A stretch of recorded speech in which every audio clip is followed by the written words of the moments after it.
বাংলাদেশের রাজনীতিতে প্রায় ৪ দশক ধরে প্রভাব বিস্তার করেছেন ছাত্র আন্দোলনে ক্ষমতাচ্যুত সাবেক প্রধানমন্ত্রী বঙ্গবন্ধু কন্যা শেখ হাসিনা। ১৯৮১ সালে নির্বাসন ভেঙে দেশে ফেরা থেকে শুরু করে ২০২৪ সালের ক্ষমতাচ্যুতি, পুরো পথটাই তার নাটকীয়তা, সংগ্রাম, উন্নয়ন আর বিতর্কে ভরপুর। এই কোটা আন্দোলনকারীদের কমপ্লিট শটডাউন আর তার ফলাফল আজকে এই অবস্থা। নির্বাসন থেকে দেশে ফেরা, এই মুহূর্ত থেকেই শুরু শেখ হাসিনার আনুষ্ঠানিক রাজনৈতিক যাত্রা। ১৯৭৫ সালের ১৫ই আগস্ট পরিবারের প্রায় সবাইকে হারানোর পর তিনি হয়ে ওঠেন আওয়ামী লীগের নেতৃত্বের প্রধান ভরসা। বঙ্গবন্ধুর কন্যা পরিচয়ে রাজনৈতিক আবেগ জাগালেও পরবর্তী আন্দোলন সংগ্রাম তাকে তৈরি করে গণতন্ত্রের লড়াইয়ের এক মুখ হিসেবে। ১৯৮১ সাল থেকে ১৯৯৬, এই সময়টায় শেখ হাসিনা ছিলেন রাস্তায় মাঠে সংগ্রামী রাজনীতির প্রতীক। এরশাদ বিরোধী আন্দোলন, ৯০-এর গণ অভ্যুত্থান, সবকিছুর কেন্দ্রেই ছিলেন তিনি। ১৯৯১ সালে বিরোধী দলীয় নেতার ভূমিকায় সংসদে ও রাস্তায় দুই জায়গাতেই তিনি ছিলেন সক্রিয়।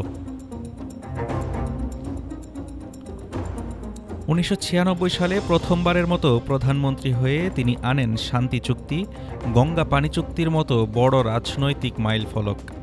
উন্নয়নমুখী প্রশাসনের পাশাপাশি সরকার শেষ দিকে দুর্নীতি আর রাজনৈতিক সংঘাতের অভিযোগও মোকাবিলা করে। ২০০১ থেকে ২০০৮, এ সময়টি শেখ হাসিনার জীবনের সবচেয়ে ঝুঁকিপূর্ণ অধ্যায়। বিরোধী দল থেকে হামলা, গ্রেফতার, ২১ আগস্টের গ্রেনেড হামলা, সবকিছুর মধ্যেও টিকেছিলেন তিনি, যা তাকে আরও শক্ত করে তোলে রাজনৈতিকভাবে। ২০০৮ সালের নির্বাচনে বড় জয় এনে তৃতীয়বারের মতো ক্ষমতায় ফেরেন শেখ হাসিনা। এবার শুরু হয় দীর্ঘমেয়াদী শাসন। এ সময় বাংলাদেশে ঘটে কাঙ্ক্ষিত অবকাঠামোগত রূপান্তর, পদ্মা সেতু, মেট্রো রেল, কর্ণফুলী টানেল, বিদ্যুৎ উৎপাদনে অগ্রগতি, ডিজিটাল বাংলাদেশ।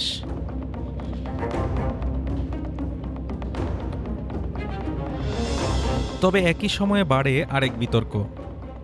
মানবাধিকার লঙ্ঘনের অভিযোগ, রাজনৈতিক বিরোধের দমন, ২০১৪, ১৮ এবং ২৪ সালের ভোটকে কেন্দ্র করে প্রশ্ন, সব মিলিয়ে তার শাসন নিয়ে তৈরি হয় কর্তৃত্ববাদী ইমেজ। ২০২৪ সালের ছাত্র জনতার আন্দোলন, নিরাপত্তা সংকট ও রাজনৈতিক চাপ, শেষ পর্যন্ত ৫ আগস্ট ক্ষমতা ছাড়তে বাধ্য হন শেখ হাসিনা।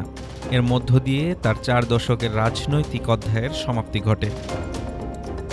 জুলাই গণঅভ্যুত্থানকালে সংঘটিত মানবতা বিরোধী অপরাধের মামলায় আন্তর্জাতিক অপরাধ ট্রাইব্যুনাল শেখ হাসিনাকে মৃত্যুদণ্ড দিয়েছেন।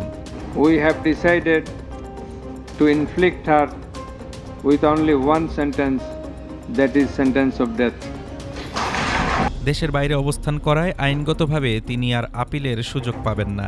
যদিও শেখ হাসিনার বিরুদ্ধে এই রায় কার্যকর করা কতটা সম্ভব তা নিয়ে রয়েছে নানান প্রশ্ন ও বিশ্লেষণ।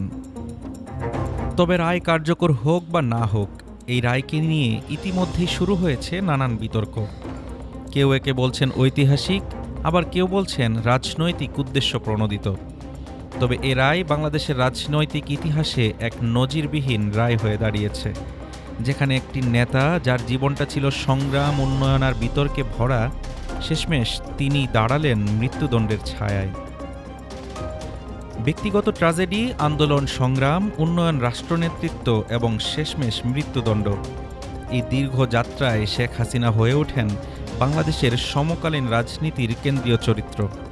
তবে রাজনীতিতে শেষ কথা বলে কিছু নেই। সময়ই শেষ বিবেচনা করবে ইতিহাসের মানদণ্ডে শেখ হাসিনাকে কোন দৃষ্টিতে দেখবে, উন্নয়নকারী নেতা হিসেবে নাকি এক ক্ষমতাকেন্দ্রিক শাসকের প্রতিচ্ছবি হিসেবে। হাফিজুর রহমান তুষার, ঢাকা টুডে।